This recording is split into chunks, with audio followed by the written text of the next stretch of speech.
Students, today in this video I am taking your second topic, that is pure substances.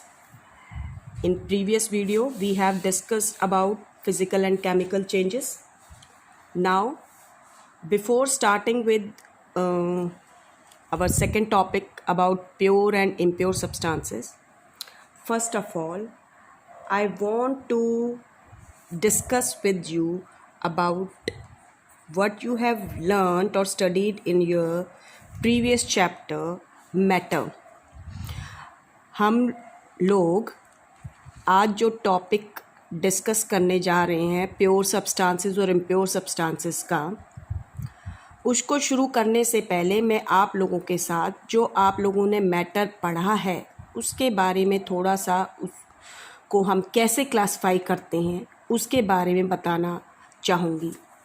अभी तक आपने पढ़ा है कि matter anything that occupy space and has mass, anything that occupy space and has mass, you call it matter. ठीक है, उसे आप मैटर कहते हैं। नाउ हमारा जो मैटर है वो दो तरह का है, ध्यान रखिए। ठीक है, हमारा जो मैटर है वो दो तरह का है, लिविंग मैटर और non living matter. Living matter इसको आप बायोलॉजी में पढ़ेंगे और केमिस्ट्री में हम लोग पढ़ रहे हैं नॉन लिविंग मैटर। आपने ये नॉन लिविंग मैटर के जो फिज़िकल प्रॉपर्टीज़ हैं वो अपने पहले चैप्टर में स्टडी की हैं और आपने नॉन लिविंग जो मैटर है वो ये पाया कि दैट इज़, जो आपने पढ़ा है, that it is particulate in nature, कि जो मैटर है वो आपका पर्टिकुलेट इन नेचर है। मीन्स कि आपका जो मैटर है वो छोटे छोटे पार्टिकल्स का बना हुआ है।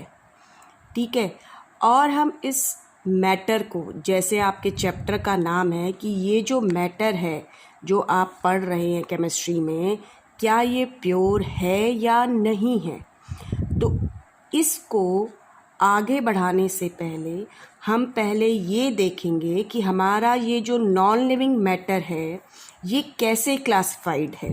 ठीक है, तो हमारा जो नॉन लिविंग मैटर है हम इसको क्लासिफाई करते हैं। हम ले रहे हैं मैटर और ये मैटर आपका कैसा है, नॉन लिविंग। ठीक है, हमारा जो नॉन लिविंग मैटर है ये आपका, हम कहते हैं दो तरह का होता है। ठीक है, कितने तरह का हम कहते हैं, दो तरह का है। आ गई बात समझ में?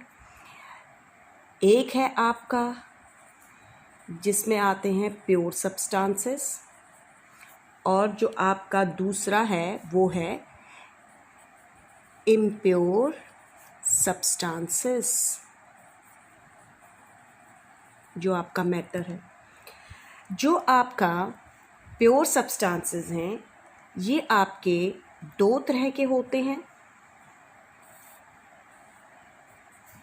जो आपके प्योर सब्सटेंसेस जो आप पढ़ेंगे वो दो तरह के पढ़ेंगे, एक होते हैं एलिमेंट्स और एक होते हैं कंपाउंड्स। और आपका जो इम्प्योर सब्सटेंसेस है इसके अंतर्गत आप लोग पढ़ेंगे मिक्सचर्स। ठीक है, अब आपके जो मिक्सचर्स हैं, ध्यान रखिए, आपके जो मिक्सचर्स हैं हम पढ़ेंगे। हमारे जो मिक्सचर्स हैं वो दो तरह के होते हैं। एक होते हैं होमोजीनियस मिक्सचर्स, होमोजीनियस मिक्सचर्स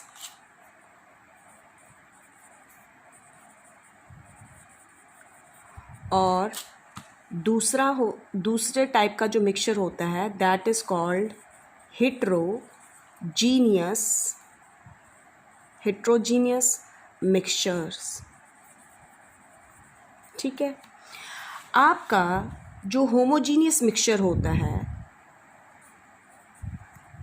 उसका एग्जाम्पल आप इसके अंतर्गत पढ़ेंगे ट्रू सॉल्यूशंस को। ठीक है, और simply we call it solutions. Heterogeneous mixtures में आप पढ़ेंगे, हेट्रोजीनियस मिक्सचर जो है वो आपका दो तरह का होता है। ठीक है, एक को हम कहते हैं कोलाइड्स और एक को हम कहते हैं सस्पेंशंस, SUSPENSIONS, सस्पेंशंस। इसी तरीके से जब हम कंपाउंड्स देखेंगे तो हमारे जो कंपाउंड्स होते हैं वो दो तरह के होते हैं।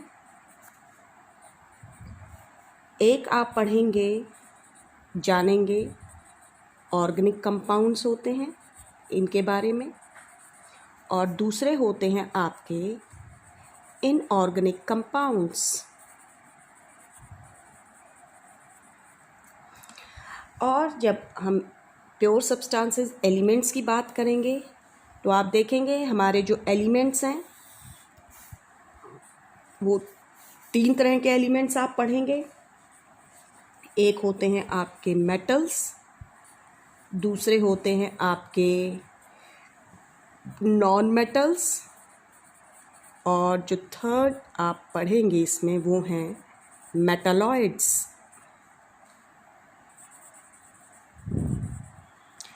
This is the classification of non-living matter. Like this, your non-living matter has been classified, and living matter, you will study the classification of living matter in your bio chapters. आपके bio के chapters जो हैं वहाँ पर biology में आप पढ़ेंगे। अब हम शुरू करेंगे हमारा जो मैटर है उसका टॉपिक प्योर सब्सटेंसेस को लेंगे। हम सबसे पहले डिस्कस करेंगे किनको, प्योर सब्सटेंसेस को, इनके बारे में पढ़ेंगे। तो प्योर सब्सटेंसेस को शुरू करने से पहले मैं आप लोगों से कुछ चीज़ें पूछना चाहूँगी, जैसे कि आप लोगों ने अपनी रोज़मर्रा की लाइफ में बहुत बार ये शब्द इस्तेमाल करते हुए सुना होगा कि ये चीज़ प्योर है, ये इम्प्योर है। स्पेशली आपके जो पेरेंट्स होते हैं सबसे ज़्यादा कहते हैं कि आज दूध वाला दूध अच्छा नहीं दे कर गया है, प्योर मिल्क नहीं है। ठीक है, या फिर आपके पेरेंट्स से आपने सुना होगा वो ये कहेंगे कि घर में जब मिठाई लानी होती है कि उस मिठाई वाले की दुकान से मिठाई लाइएगा, वो शुद्ध देसी घी में मिठाई बनाता है। Pure means this word is very ऑफनली used, pure. ठीक है, लेकिन आप कोई भी चीज़ खरीद कर ला रहे हैं, चाहे वो मिल्क है, घी है, बटर है, सॉल्ट है, स्पाइसेस हैं, दाल हैं, मिनरल वाटर है, जूस है, कुछ भी आप जो मार्केट से परचेज़ करके ला रहे हैं, आप कैसे जज करते हैं कि वो प्योर है। ठीक है, तो आप सभी मेरे हिसाब से क्या करते हैं, सबसे पहले आप जो भी कंज्यूमेबल आइटम लेकर आते हैं उसके पैकेट के ऊपर ये शब्द प्योर लिखा हुआ देखते हैं। ठीक है, और आप कहते हैं अगर उस पर प्योर लिखा हुआ है तो वो जो सामान आप लेकर आए हैं, वो जो सब्सटेंस है वो प्योर है। ठीक है, लेकिन एक आम आदमी के लिए, ठीक है, for a common person, remember this thing, pure means for a common person means जो हम लोग हैं, जैसे आप हैं, आपके पेरेंट्स हैं, हम लोग जब बात करते हैं तो प्योर, तो हमारा जो प्योर शब्द है इससे मतलब होता है having no adulteration, having no adulteration means that substance is in its natural form, कि वो जो सब्सटेंस है वो आपका क्या है, it is in natural form, कि वो नेचुरल फॉर्म में है, ठीक है। लेकिन ये हमारी बात है, ठीक है। अडल्टरेशन का मतलब अगर हम कहें तो हम इसे कहते हैं मिलावट, यानी कि उसमें कोई मिलावट नहीं है। प्योर का मतलब हम ये मानकर चलते हैं, ठीक है। लेकिन जब हम केमिस्ट्री में बात करते हैं या साइंटिस्ट जब बात करते हैं तो उनके लिए जिन चीज़ों को हम कह रहे हैं कि ये प्योर हैं, उनके लिए वास्तव में वो सारी की सारी चीज़ें जो हैं वो क्या है, they all are actually mixtures of different substances and hence not pure, और वो प्योर नहीं है। क्यों? क्योंकि जो हम प्योर सब्सटेंस कह रहे हैं वो वास्तव में क्या है, they are mixtures of different substances, mixtures हैं वो डिफरेंट सब्सटेंसेस के, इसलिए वो प्योर नहीं है। जैसे कि हम मिल्क की बात करते हैं तो मिल्क जो है आप कहते हैं कि नहीं ये दूध वाला जो है बहुत प्योर मिल्क दे के जाता है, लेकिन केमिस्ट्री में या हम साइंटिस्ट जो होंगे वो कहेंगे नहीं, milk is not pure. Actually milk जो है it is a mixture of, उसके अंदर वाटर है, उसमें फैट है, उसमें प्रोटीन्स हैं, उसमें विटामिन्स हैं, तो ये सारी चीज़ें प्रेजेंट होने की वजह से मिल्क जो है वो एक प्योर सब्सटेंस नहीं है, ठीक है। तो when a scientist says that something is pure, जब साइंटिस्ट या हम केमिस्ट्री में प्योर कहते हैं कि ये सब्सटेंस प्योर है, तो इट मीन्स दैट, यानी कि हम जो केमिस्ट्री में अब हम पढ़ रहे हैं उसके हिसाब से अगर हम कह रहे हैं कि समथिंग इज़ प्योर, कोई चीज़ प्योर है, तो उसका मतलब क्या है, pure means that pure means that all the constituent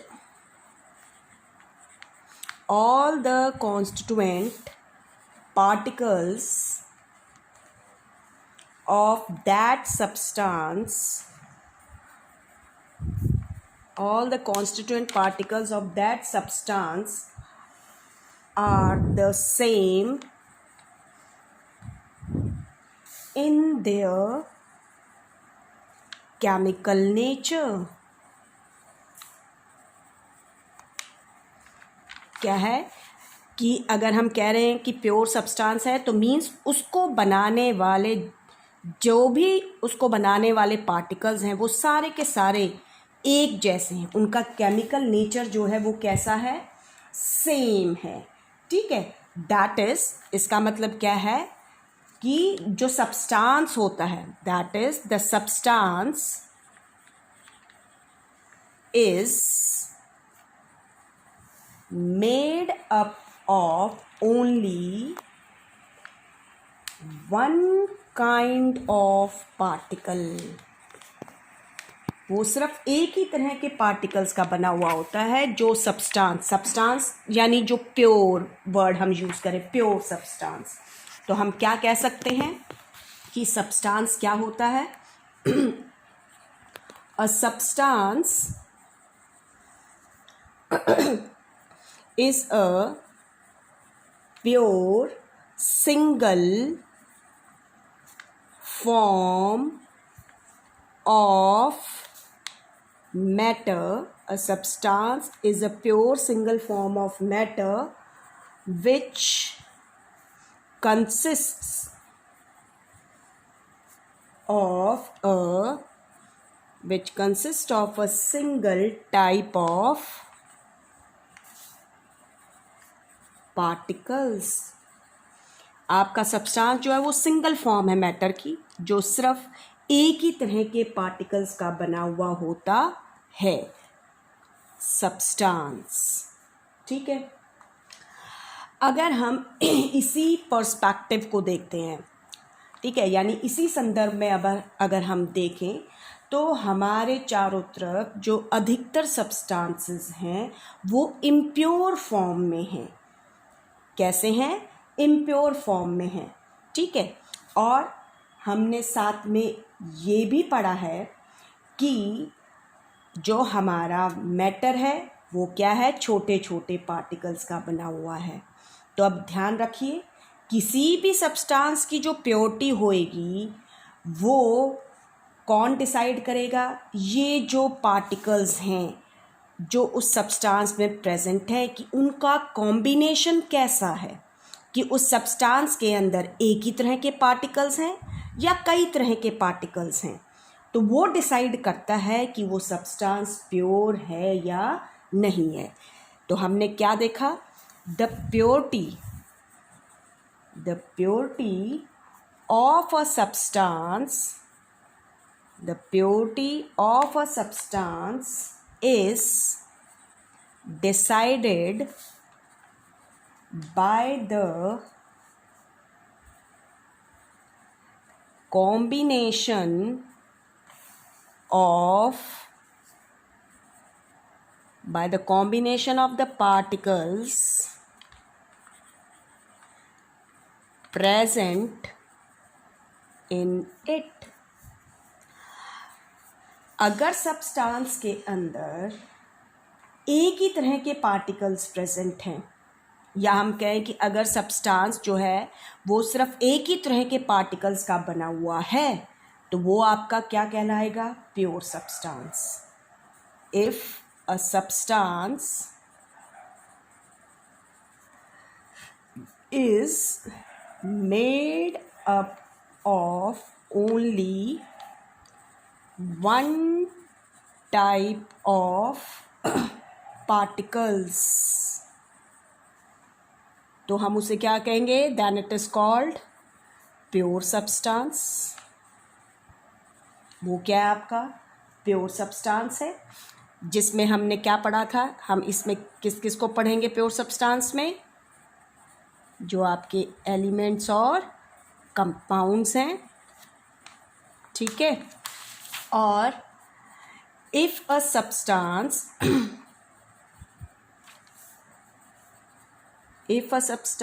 is made up of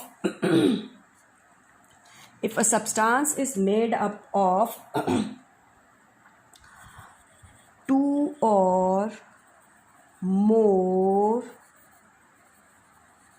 different types of particles, तो वो आपका क्या कहलाएगा? इम्प्योर सब्सटेंसेस, जिन्हें हम क्या कहते हैं? मिक्सचर्स कहते हैं।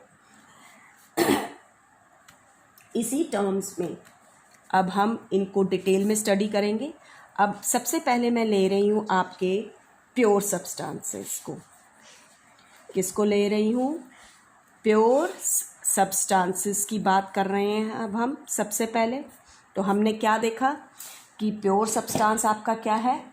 अ सब्सटेंस, प्योर सब्सटेंस क्या है? द सब्सटेंसेस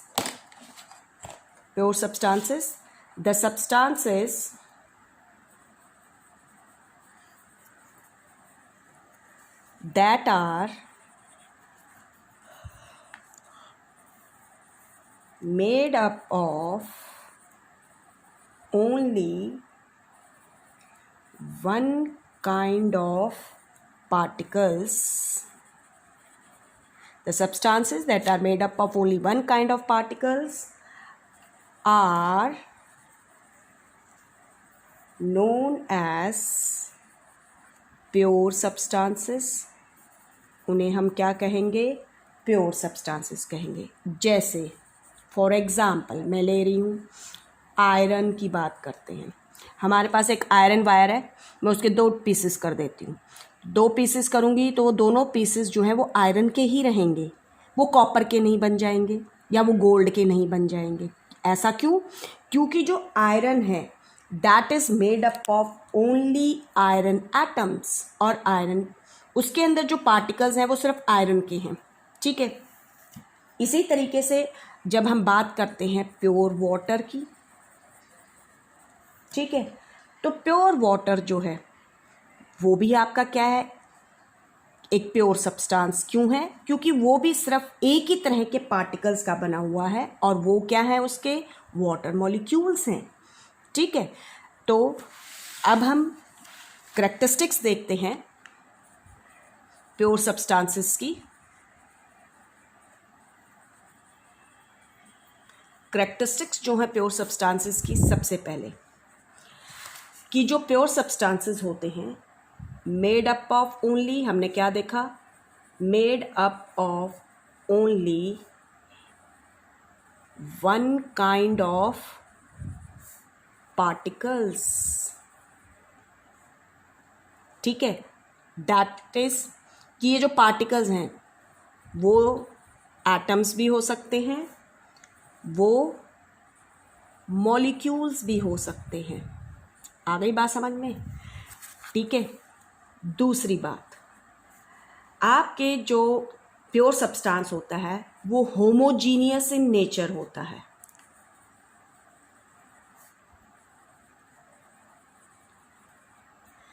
जैसे आयरन है, उसमें आयरन के जितने भी पार्टिकल्स होंगे, ठीक है, वो क्या होंगे, उनकी प्रॉपर्टीज़, उनकी कंपोजिशन यूनिफॉर्मली स्प्रेड होएगी, यूनिफॉर्मिटी होएगी। चाहे आप एक मीटर लंबा लोहे आयरन का तार लीजिए, चाहे एक छोटा सा टुकड़ा लीजिए, ठीक है, तो उसके अंदर जो आयरन के एटम्स प्रेजेंट हैं, जितने भी एटम्स होंगे सबका नेचर एक जैसा होएगा, ठीक है, होमोजीनियस इन नेचर होते हैं। थर्ड, जो आपके प्योर सब्सटेंसेस होते हैं they have constant properties, have constant, उनकी प्रॉपर्टीज कांस्टेंट होती हैं। जैसे डेंसिटी है, मेल्टिंग पॉइंट है, बॉइलिंग पॉइंट है। ये जो करैक्टरिस्टिक्स होती हैं प्योर सब्सटेंसेस की, ये फिक्स्ड होती हैं। फॉर एग्जांपल वाटर की बात करती हूँ। अगर आपका वाटर 100 डिग्री सेल्सियस पर बॉयल हो रहा है तो इट मीन्स वो प्योर है। अगर वो 100 डिग्री सेल्सियस पे बॉयल नहीं हो रहा तो वो प्योर नहीं है, ठीक है।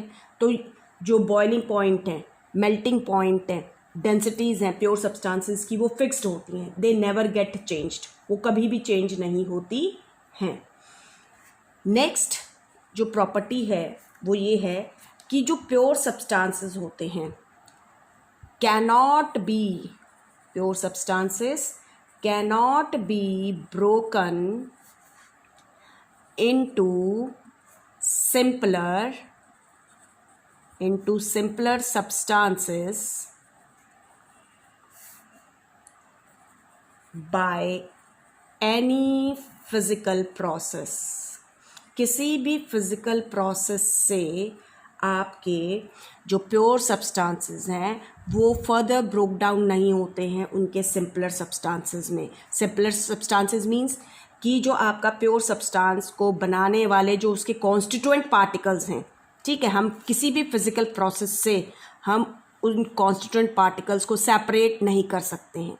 जैसे आपका वाटर है, तो जो वाटर है उसमें वाटर मॉलिक्यूल्स प्रेजेंट है, हम बॉयल करके वाटर को बनाने वाले जो कॉन्स्टिट्यूएंट पार्टिकल्स हैं उनको सेपरेट नहीं कर सकते, यानी फिजिकल प्रोसेस से हम उनको सेपरेट नहीं कर सकते हैं, ठीक है।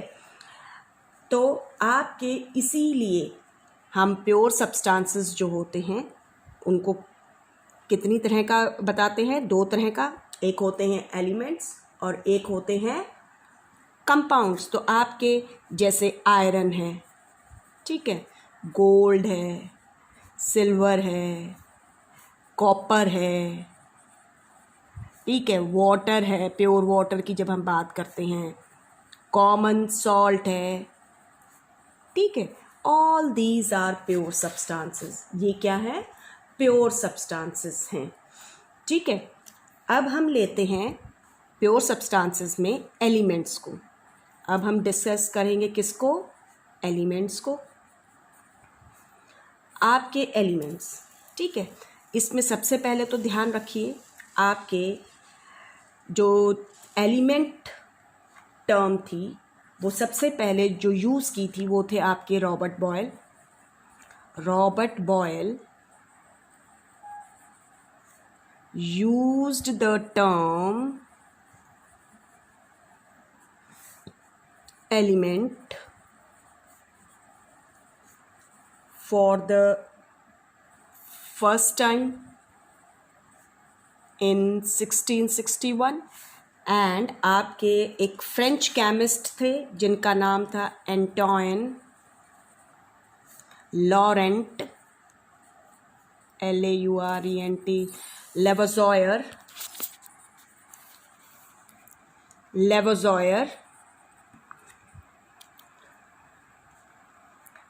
ये आपके फर्स्ट पर्सन थे who defined element.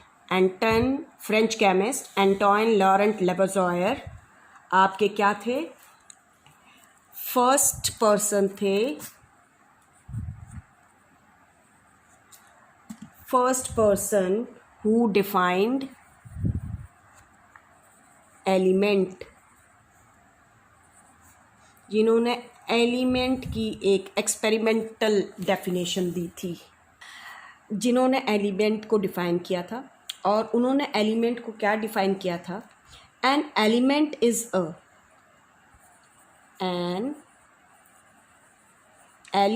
Is a pure substance which is made up of only one kind of particles which cannot be further broken down into simpler substances by chemical reactions। आपके element वो pure substances हैं जो सिर्फ एक ही तरह के particles, यहाँ पर जो पार्टिकल्स हैं वो एटम्स हैं, ठीक है, सिर्फ एक ही तरह के एटम्स के बने हुए होते हैं जिनको हम फर्दर ब्रोक डाउन नहीं कर सकते हैं उनके सिंपलर सब्सटेंसेस में केमिकल रिएक्शंस के थ्रू। आपके जो यहाँ पर पार्टिकल्स की बात हो रही है वो एटम्स हैं।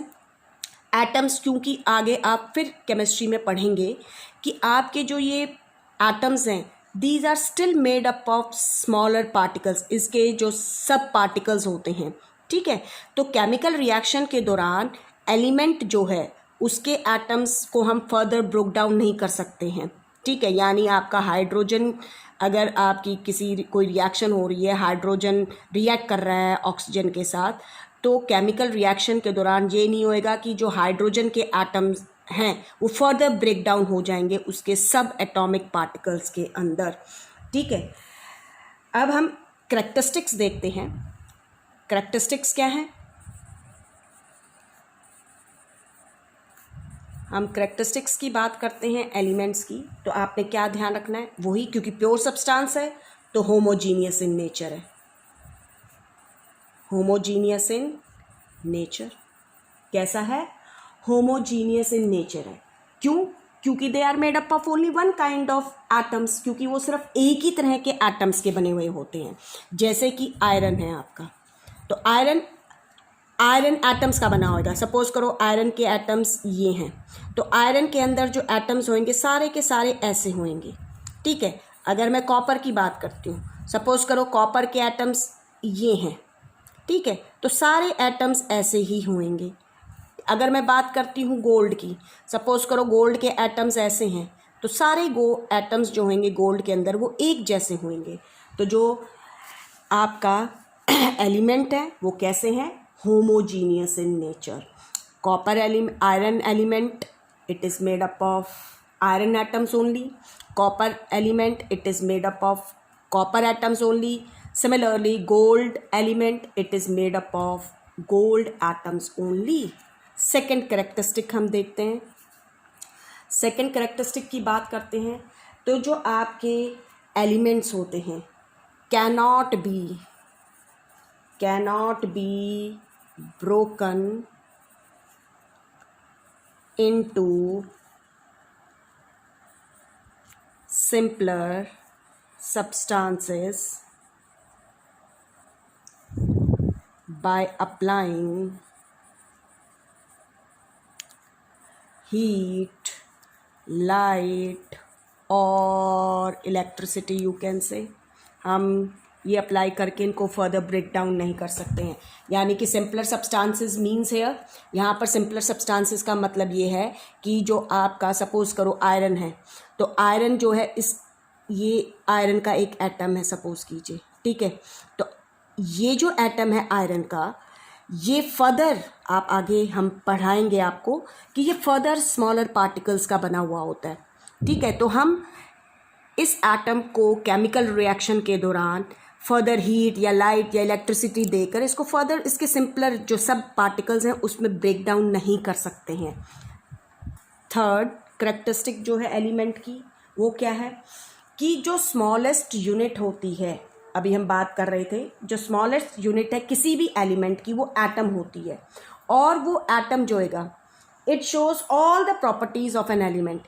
ये जो एटम आयरन में जैसे अगर हम बात कर रहे हैं कि ये इसके एटम्स हैं, तो जो स्मॉलेस्ट जो यूनिट है वो एटम हो गई और ये वो सारी करेक्टरिस्टिक इस एटम में प्रेजेंट होंगी जो उस एलिमेंट की होती हैं. And all the atoms they are identical. ये सारे एटम्स जो होंगे वो आपके क्या होंगे, आइडेंटिकल होंगे. आ गई बात समझ में, शेप में, कंपोजिशन में, ठीक है.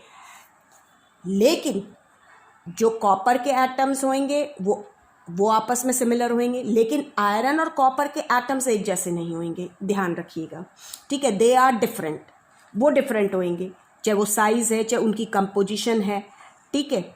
तो हम क्या कहते हैं कि जो स्मॉलेस्ट यूनिट है, smallest unit of an element is atom, which shows all the properties,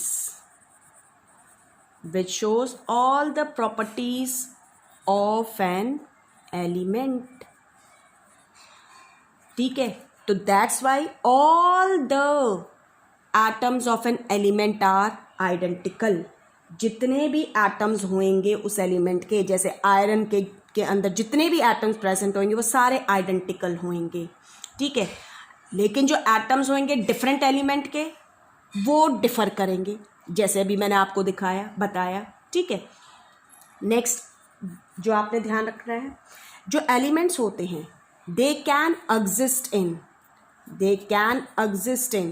exist in solid, liquid and gaseous form.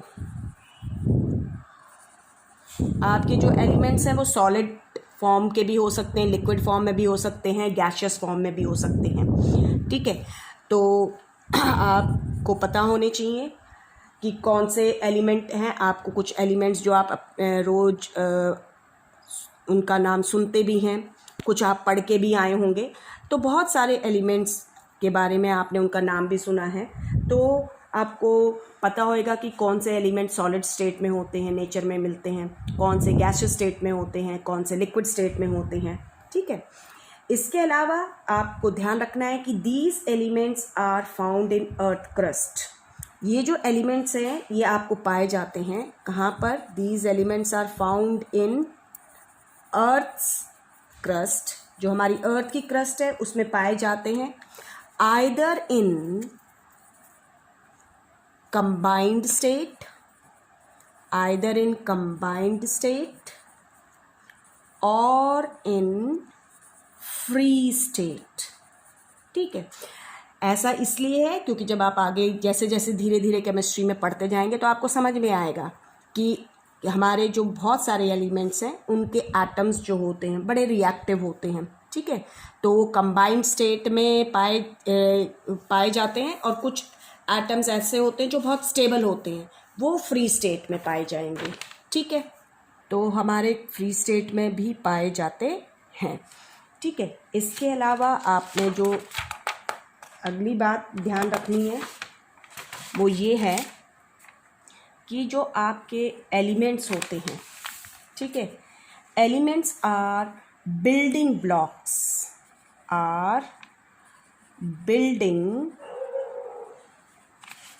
Blocks of all compounds present in the universe। आपके यूनिवर्स में जितने भी कंपाउंड पाए जाते हैं elements उनके building blocks हैं, यानी कि आपके दो या दो से ज़्यादा एटम्स जो होते हैं डिफरेंट एलिमेंट्स के, वो कंबाइन करते हैं और आपके कंपाउंड्स बनते हैं, जो हम आगे अभी डिस्कस भी करेंगे। ठीक है, आपने अब ध्यान रखना है कि नियर अबाउट लगभग 118 elements have been discovered. 118 elements have been discovered. आपके लगभग इतने एलिमेंट्स जो हैं वो डिस्कवर हो चुके हैं, जिनमें से आउट ऑफ दीज 92 एलिमेंट्स जो हैं आपके आर नेचुरल, वो नेचुरल हैं। ठीक है, नेचर में पाए जाते हैं। एंड द रेस्ट आर, और जो बाकी के हैं वो सिंथेटिक हैं। Synthetic means man made, that is they are prepared in the laboratory, prepared in the labs में, लेबोरेटरीज में प्रिपेयर किए जाते हैं। और इन जो ये आपके एलिमेंट्स हैं, इनमें से 80% जो एलिमेंट्स हैं, 80% एलिमेंट्स जो हैं वो आपके क्या हैं, मेटल्स हैं।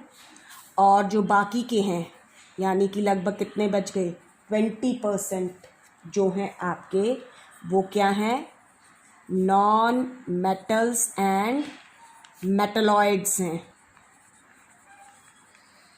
आ गई बात समझ में, जिनके बारे में आपने थोड़ा थोड़ा मेरे ख्याल में 8th क्लास में पढ़ा भी हुआ है। अब इसी चीज़ को हम आगे फिर से रिवाइज करेंगे। तो हम लेते हैं अब सबसे पहले मेटल्स